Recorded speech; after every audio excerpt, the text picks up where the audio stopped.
Silver the Hedgehog is one of the most recognizable Sonic characters to ever grace the series. From his initial debut in Sonic 06 all the way to Sonic Forces, in the main games, Silver has gone from being pushed as a member of the iconic leading trio to nothing more than a background character appearing for basically fan service. In this video, I'm going to cover the reasons why I love Silver so much, as well as why I believe he is a shoo-in to be one of the main characters of the Sonic series going forward, all by going over his appearances from the games and the comics as well. Ladies and gentlemen, this is Silver the Hedgehog, the missing piece of the Sonic the Hedgehog series.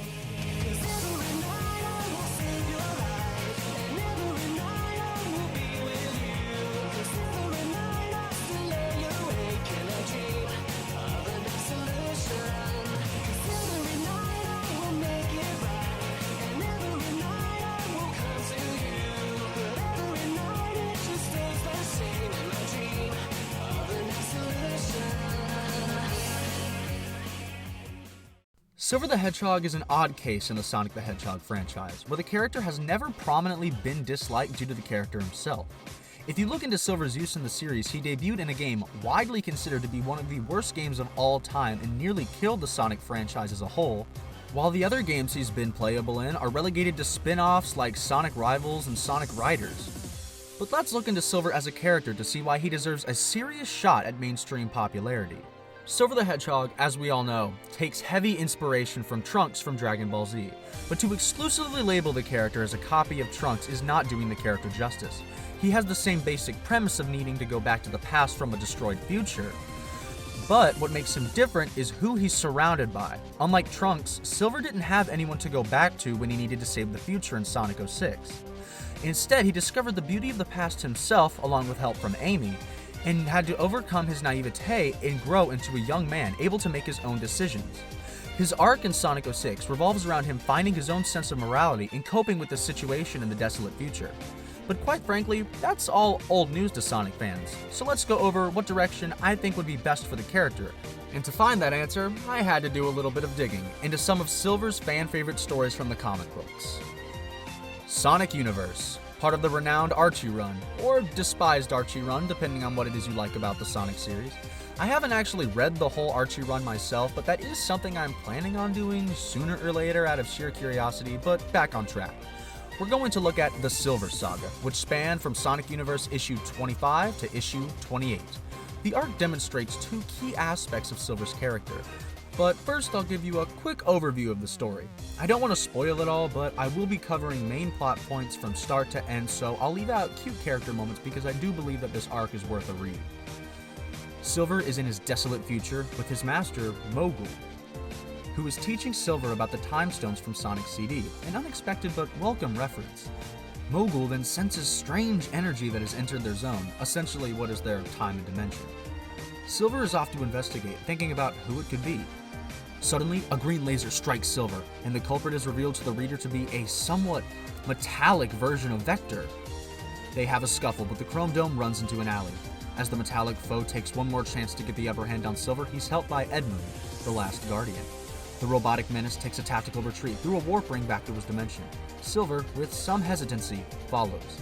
Silver arrives and is quickly cornered by more mecha versions of the diverse Sonic cast of characters. We then see the very monster behind this desolate future that he's entered, Hedgehog. But after our Hedgehog hero was cornered, he's rescued by the freedom fighters of this dimension, led by Lara Sue, and in case you aren't sure who that is, that's Knuckles' daughter. After this, Lara Sue fills in Silver on the desolate future, and Hedgehog's using of old characters' cores while keeping their lifeless husks hostage. He can then send out the cores as metallic versions of themselves to fight on his behalf. After Lara Sue explains that she's going to use the magical sword of acorns to stop Hedgehog, the rest is essentially one big fight. An entertaining fight to be sure, but I want to make sure this video is about Silver, who ends up defeating Hedgehog using the tactical thinking after reminiscing on the advice from Mogul and Edmund about using his powers, and how they are only limited to his imagination, and he can't brute force everything with powers like his. But instead, Silver needs to use his head. He then launches Hedgehog's chaos energy back at him, defeating the godlike entity along with Lara Sue and the Sword of Acorns. Before I talk about why I like the Archie story so much and how it brings out the best of Silver's character, let's do a review on Silver as a character. Now, here's where the analysis gets a little difficult because Silver is not a super complex character. Not because he doesn't have the potential to be one, but instead, Silver simply hasn't been given the chance to be fleshed out. I've talked at length in the past about Silver as a character and his original arc in 06 and why I personally love it, but seeing as Silver has only appeared in really one game in a prominent role, giving you all a review of his character won't be as hard as it was for Sonic, Knuckles, and Shadow. Silver is a young, naive boy who desperately wants to have the power to save the future and the things he cares about. He's lived his entire life in a barren wasteland with nothing but the scraps of Earth left. In 06, he went to the past and learned to overcome his naivete and follow his heart instead of Mephiles' instructions. Silver ended up making his own decisions even if he wasn't 100% sure of himself. And because he learned that lesson, he was able to save his future and the timeline as a whole alongside Sonic and Shadow. That arc in 06 is all we got of the character in the games, with 06 being 06 regardless of your own personal opinion on it. The critical backlash upon release day one ensured that Silver was dead on arrival. Now this is the section that really solidified to me I need to use this story as an example for why I love Silver so much and why he has so much potential. When Silver goes into the Interjack Conquered dimension, during the battle he grabs the fallen character's cores that I talked about earlier. But Dagger asks Silver if they're even worth keeping. To bring them back to this destroyed world, is it even worth it? Silver then scolds Dagger, saying that even if their future is a wreck, you can't stop fighting for everyone.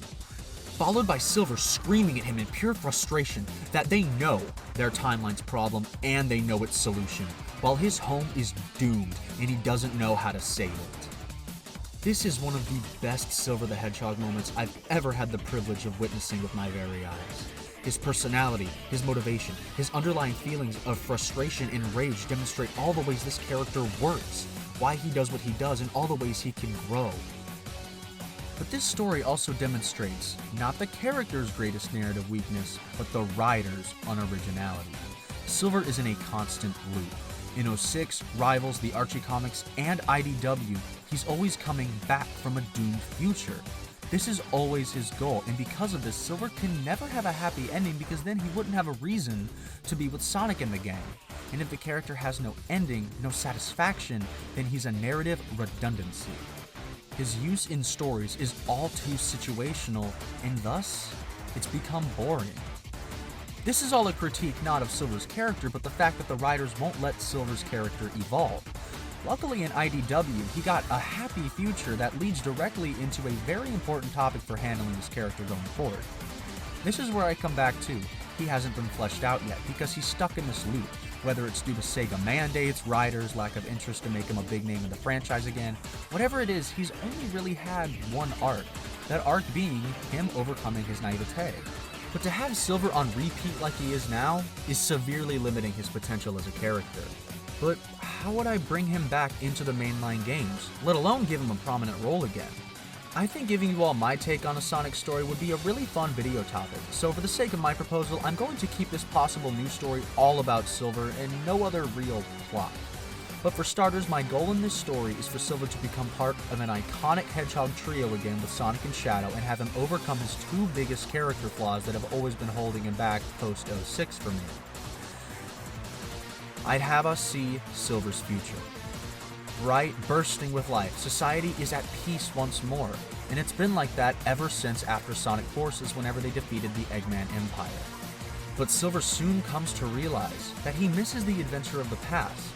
He's still young, you have to keep that in mind, and after all Silver's been through, he feels like he has no purpose.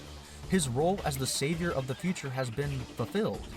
He feels lost because his motivation as a character has always been a result of external forces.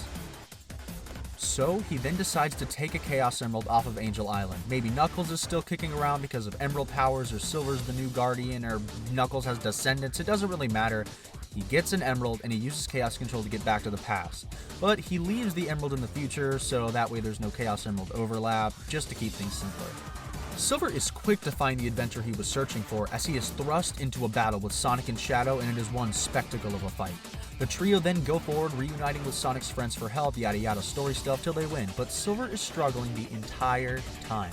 Not because he's incapable or incompetent in combat, but because he now needs to find a way to do things his own way. Take him out of the apocalypse, take away his outside motivation, in what is his internal motivation besides just doing what's right because that's who he is? Well, as the plot unfolds, Silver tries to do things Sonic way with a cocky attitude and radical demeanor. When that fails, he amps up the seriousness trying to intimidate Shadow, really utilizing his young, immature nature. I want to emphasize the respect and view Silver has on these characters because since Silver is relatively young, he needs to grow into his own person like Sonic and Shadow already have. Eventually, in the climax of the story, Sonic and Shadow tell Silver that he will never be like them because he has the potential to be so much greater, and he needs to do things his own way, not their way. And so, Silver does just that. Gaining the upper hand, he realizes that his naive outlook on life, his hope, is not a character flaw, nor is a cocky attitude like Sonic has. But he needs to be more level-headed and assess the situations that he's in and then judge the right call and attitude to make, whether he needs to be more serious or he can get away with being more lighthearted. He is the best aspects of Sonic and Shadow combined, alongside with a more youthful, hopeful, and still learning character, making him for a perfect third member of the team. He then decides to stay in the past and continue to learn and grow, taking the wisdom of the heroes from the past he now calls his closest friends. I personally believe that a plot with Silver that goes along the lines of this would be great for his character, as it could have him finally grow into his own character. But, on the other hand, he's not done growing. He still has room to grow. He can be the middleman between Sonic and Shadow's different views. He can be the one that's always level-headed in situations that Sonic might jump into or Shadow might be too reserved from. He would be the ultimate middleman, and that's not a bad thing. He would in fact be the ultimate leveler of two different kinds of personalities, thus bringing them all together. Silver would be the glue that holds together the iconic Hedgehog trio. And that right there is a great role for the character to take, because as he grows and learns, he will essentially be the next generation of heroes learning from the generation before him, but still being an active part of the action. Silver the Hedgehog is one of the most underutilized Sonic characters there's ever been. I'd argue he is the most underutilized Sonic character that there's ever been. He was robbed of what could have been great story arc after great story arc. He was robbed of being the third main Hedgehog of the series, the third main character of the Sonic franchise. He was robbed of everything that could have been for his character. And that right there is what really upsets me and what really drove me to make this video, because Silver deserves so much better than he has right now. The possibilities for this character and his relevancy in the franchise is so limitless. He so naturally fits into both Sonic and Shadow's heroic personalities, making them the best team that we could ever have in the entire series, dare I say. Silver the Hedgehog deserves better. Silver the Hedgehog is one of the most underutilized, fantastically written with potential Sonic characters that we've ever had in this franchise. And that is why Silver the Hedgehog is the missing piece of the Sonic the Hedgehog series.